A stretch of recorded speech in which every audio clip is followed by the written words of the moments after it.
This is WT for TST, and this evening we're honoured to be joined by Kane Baker. How you doing, mate? Very well, mate. Glad to be on here, definitely. That eye's looking all right, actually, mate. To be fair, Healing well. I had 8 stitches. Was that all it was? 8? Yeah, just 8 stitches. 2 separate cuts, so I got a 5, and then a 5, and then a 3. Right. Looks all right, mate. Looks good. Healing well. Right, mate. First time you're on TST. What we like to do is go back through your childhood, your upbringing, and then ultimately how we got into boxing. So your story starts in Birmingham. How was that as a child? Very good. I had a great childhood. I was a bit in trouble, a little bit fighting here and there, that kind of stuff. A little bit of a tearaway, but very, very good and well brought up, really. To be fair, most of the people I spoke to, a lot of them had quite a tough upbringing, and then the other ones have said, "Yeah, I was a bit of a tearaway." So my old man took me down to the boxing gym to kind of calm the stuff. Is that what happened with you? Well, no, I didn't get to a boxing gym till I was gone 20. From your choice. Oh, that's right. So your career started in white collar, didn't it? It did, yeah, in the white collars, yeah.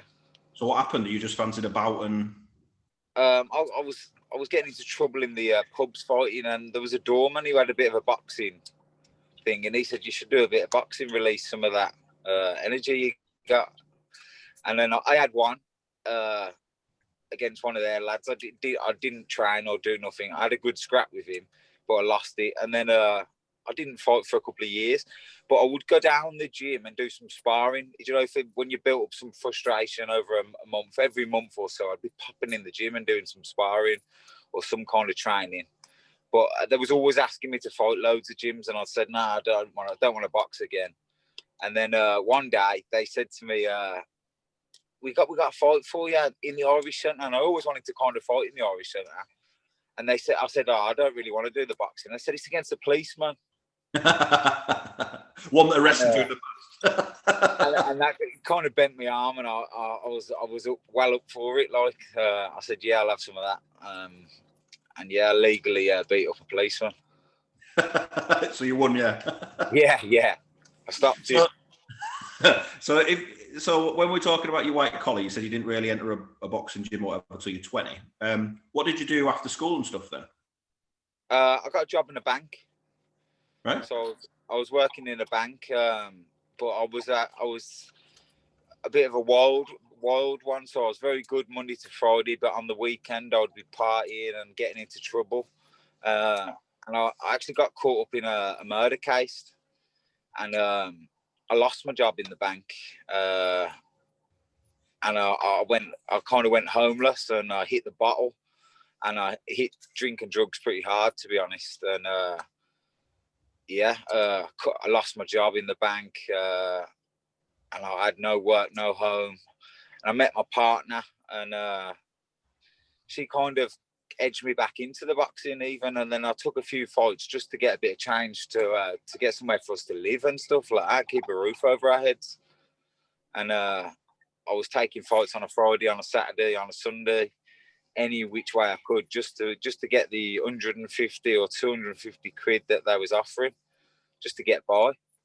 So if you don't mind me asking then, how did you end up losing your house then through that case? No, losing my job.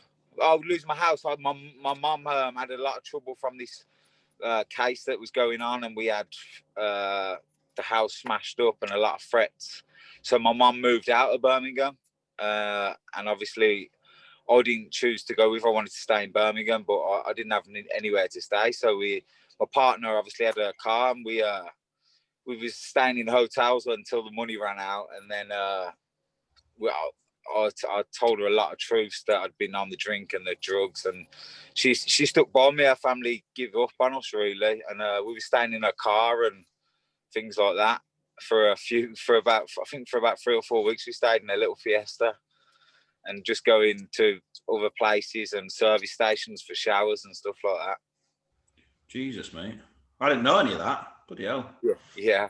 Tough, mate. So this probably feels even more like a Rocky story now than you've just said that. I thought it felt like that anyway, but now you've just said like homeless and all that kind of stuff. Wow, bloody hell. So let's go to your white collar then. So you said you had a few fights.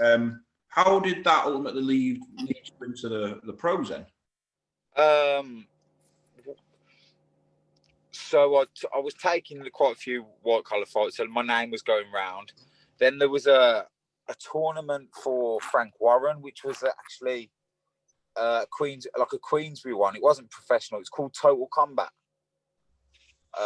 and you had to pass the same medical that professionals would take and that kind of stuff.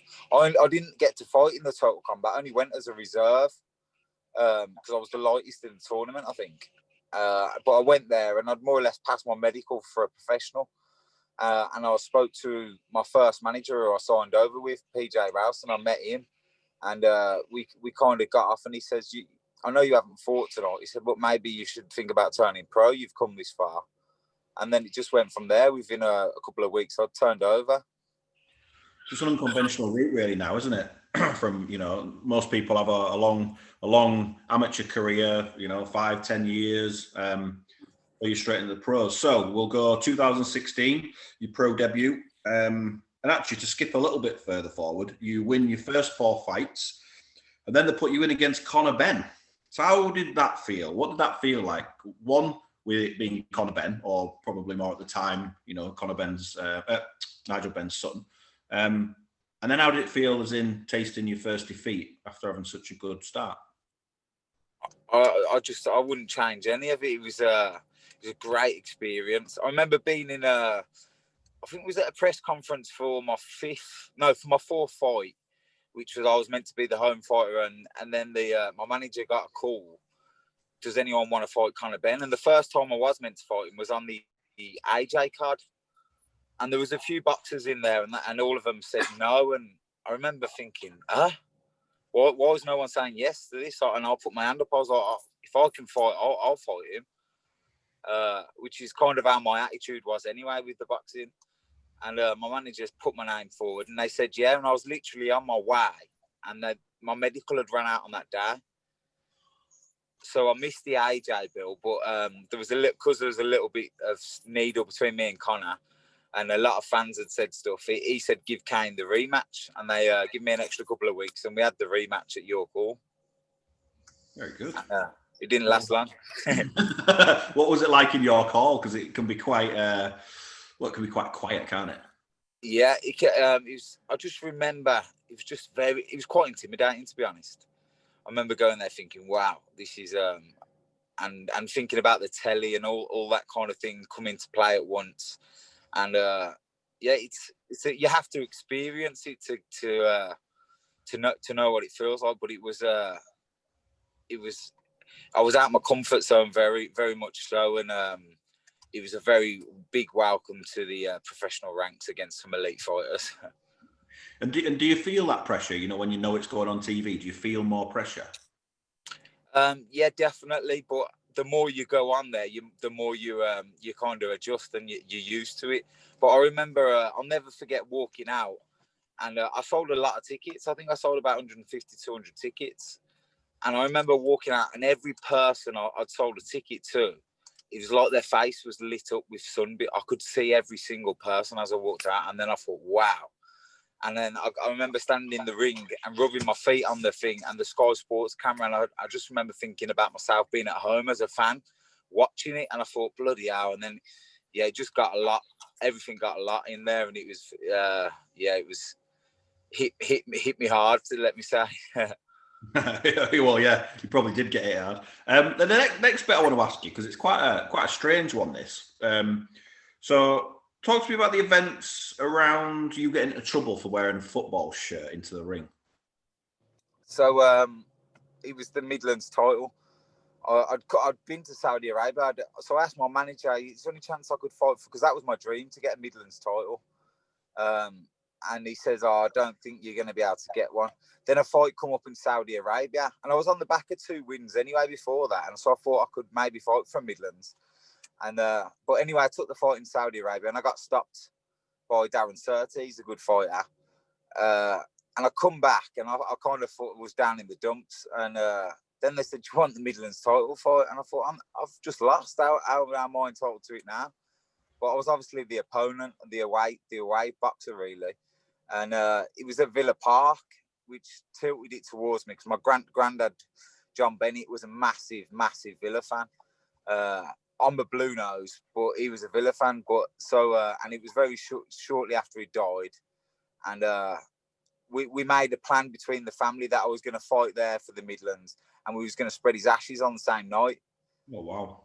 So we done that. And then my other side of the family, my other nan and granddad, they put together the blue shirt and Villa shirt, and they cut them in half and stitched it together. And we put like Bennett on the back, and it was all for my granddad, a massive. But I didn't tell the board about it because I didn't know about the football shirt scenario, that you're not allowed this kind of stuff. So I just turned up, and I won the Midlands title, and obviously celebrated really well. Had the football shirt and it went down really well with the fans. It didn't kick up a fuss, to be fair, but they normally can do, can't they? That's why they're frowned upon a little bit. So not telling the board, it went really well on the night, and then I got a letter and I got a suspension for it. How long did you get? I can't remember. It was only a few weeks. I was meant to get fined, but they did, because I went in and spoke to the board and the circumstances. They let me off and they give me the minimal punishment, but I did miss one fight because of it. Yeah. Right. So, yeah, I didn't realise about that rule, to be fair, either. That's why I thought I'd ask you about it, because it's a bit of a weird one. But you're right, they do spark up trouble sometimes, don't they? Right. Yeah. So we need to talk about the bubble. Your first experience of the bubble, because you seem to be the man who loved the bubble. You stuck up a bit of a bromance with Mr. Darren Barker as well, I think. So talk about the bubble the first time around. What was that like? You know, seeing Fiaz, corridors. What was the atmosphere like? It was pretty good, to be fair. Oh, sorry. All right. Yeah, it was a new experience. It's very Big Brother like. So like there was, everywhere you turned there was a camera there was nothing you could do without the cameras or the team seeing you. Obviously Fiaz, we bumped into each other daily. And then you see other fighters. There was like Terry Harper and Jonas and Adam Harper and Fowler and Adam Harper. And, you know, you're all very close. And Johnny Phillips, there were some right characters in the first bubble, to be honest. And I eased in. I knew a few of the lads there. I went with Adam Harper and I knew Johnny Phillips. And I got to know some of the other lads there. And it was a great crack. And then we had I was all ready to go. And then we had the illness for Fiaz. And I got a bit emotional while I was in the bubble. That I didn't really say much to anyone, but obviously my brother, I got two older brothers, and their dad passed away while he had a massive heart attack on the way home from work. So he was on a life support machine when I was in the bubble. Bloody hell. And they obviously phoned me to say my last goodbyes over the phone, which was quite hard. And I didn't obviously, my manager knew, and my partner at home and my mother, and they were speaking to me, keeping me through it. But I knew I couldn't pull out, because if I give up the chance, I weren't the kind of kid who's going to get the opportunity again. So I just had to knuckle down and get on with it. That's why I think I was so emotional when Fiaz pulled out, because of what I'd given up to get through to the fight. And then out of my hands, someone else had pulled out. That explains the emotion then. I was wondering if something had happened.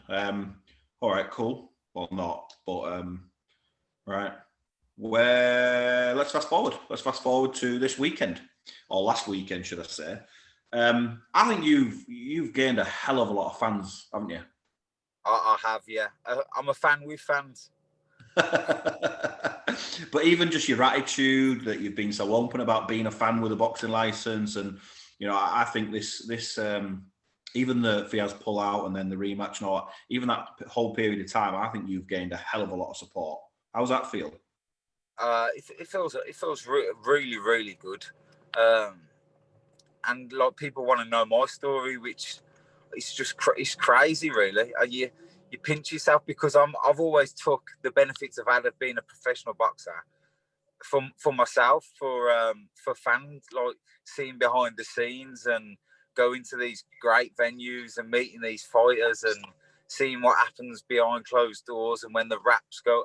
And I've seen some great stuff that fans could only dream of. And then, like, for do you people, get starstruck? Do you get starstruck then? Oh, very much so. Very much so. But obviously that it helped going in the bubble so much, because at first I was getting pictures with everyone and I was just like, I was in my element, like, way. And then my manager's like, come on, Kane, it's your time as well. You're fighting. You've got to think about yourself. So, and I'd switch my phone off on the second ones, and I weren't on it as much or taking as many photos, nosing the head off people like Darren Barker and all of them. I just soaked it up and just relished it, really, as it went on. It nearly didn't happen though, did it? With your broken phone and your missed phone calls. Yeah, I know, absolutely. I had a broken speaker, but because of some of the stuff I had on the phone, I wanted to get it off, so I was still keeping that phone till I got a new one while I was transferring the data off it and the pictures and some of my memories. And the phone was ringing, and I didn't have my headphone battery, and I think it was Errol.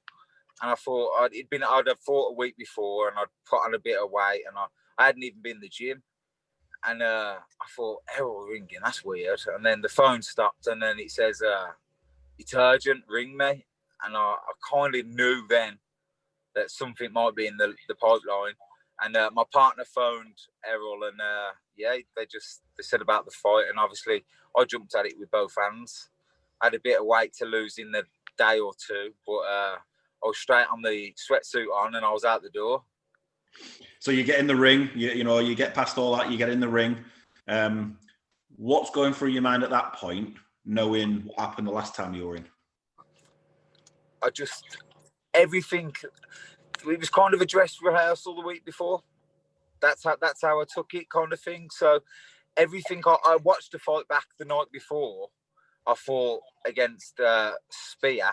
I watched the Fiaz fight back, and I looked at everything that I didn't do or enough of, which was work inside when I was getting held, or just be relentless inside. Just let your hands go. It don't matter about wait for the ref to stop you. Don't look, because I looked for the ref a few times with Fiaz, and like trying not to get into tangles and stuff. Whereas this time my coach had said, and I'd watched it back, and I knew that really I just had to be relentless and keep working in times like that.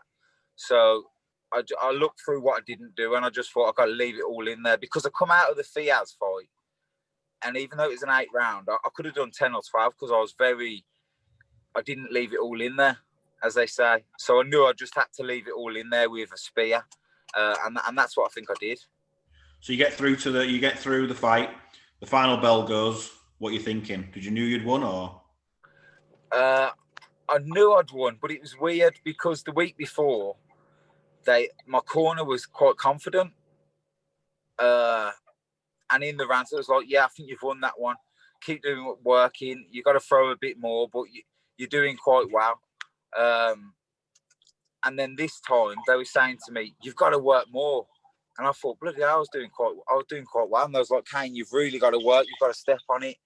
You've got to win these last 2 rounds. And I was thinking, oh my God, have I won the fight? Or I thought that I was doing well. I don't know what's happened here. And then, then the last round come, and I stepped on it again in the 6th, because they told me, you've got to win this round urgent. And then the referee held the hands, and he said last week, it was Ian John Lewis last week, but he said, great fight.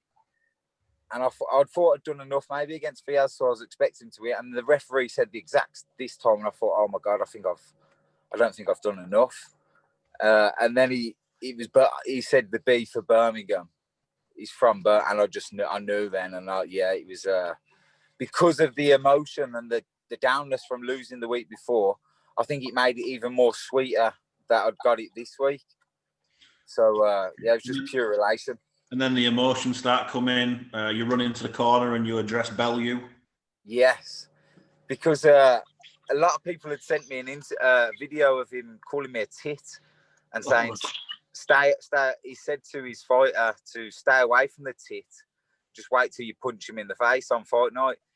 And I was a bit of a tit, but yeah, I addressed Bao and I said the tears were for you, Bao. The tits won it. And yeah, so but it was all just again hit emotion and heat at the moment kind of thing. Which is going to be in it. Right, mate, that's it for us. So we just finish up now. We normally finish up with 3 questions from the followers or the viewers. And yeah, let's go. No, sometimes they're a bit weird, but these are all right. Hursty wants to know, well, simple, obvious question. What's next for Kane Baker? Well, I've received a message off Eddie Hearn and my manager Errol, and they've just said enjoy Christmas, keep training, and we're going to get you out early next year. Superb. Back on a Matchroom show? Back on a Matchroom show, yeah. So that's fantastic. That's all you need, isn't it? That's all you need. That's all I need. Keep it going. That I can focus, train through Christmas, knowing that January, February, I'll be out on a Matchroom show. And you know, from your experience, you know Eddie's true to his word because he said to you after the first, you know. Very, very true to his word. And it's changed my life, to be fair, that what's happened with Eddie and the way he has been stuck to his word. So I've got no reason to question or doubt it. I'll be out early next year on a Matchroom show. Happy days, mate. Right, Harry wants to know, on social media, your missus looks quite hard. Who would win a fight between you and her? Well, we do spar. We do actually. In the lockdown and the corona, when it was deep, when we was in the lockdown, we were sparring each other, to be honest, and it got physical. It got really physical. I didn't hold back, and nor did she. I don't know, pound for pound, maybe her, but the weight, I think I lean on her a lot, and I give her some naughty body shots. To be fair, it's some of these. If we release the footage, I think they'd get big viewing numbers. Right, give them to me, then I'll release them. And the last question, there is a bit of a story behind the last question. This one girl always sends the same question for whoever's going to come on. So I've kind of like got rid of her now, and I just use the question myself. So, what are your top 3 chocolate bars? Come on. Picnic. Oh, went had that before. A Picnic's number 1, definitely. Reese's Pieces, number 2. Yes. You must like Star Bar then as well, do you? I do, but my number 3, because I like a bit of variety, would be a Fry's Peppermint. Right. Okay. Yeah. You know what? We don't had any of them 3 before. It's always fruit and nut and Snickers. They're the most. Snickers is up there, but they're too easy to. I can just go through them. More fulfilling ones and the enjoyment. Definitely a Picnic, Reese's Pieces, and a Fry's. Definitely. Right. Well, that's us, mate. Unless you've got anything to say to your sponsors or the viewers. No, just thank you very much for having me on, mate. I'm very blessed to be on this platform and speaking to yourself. It's been amazing. Thank you very much, mate. Thank you for your time. Speak to you again soon. Thank you for your time as well. Take care, mate. See you, pal. See you.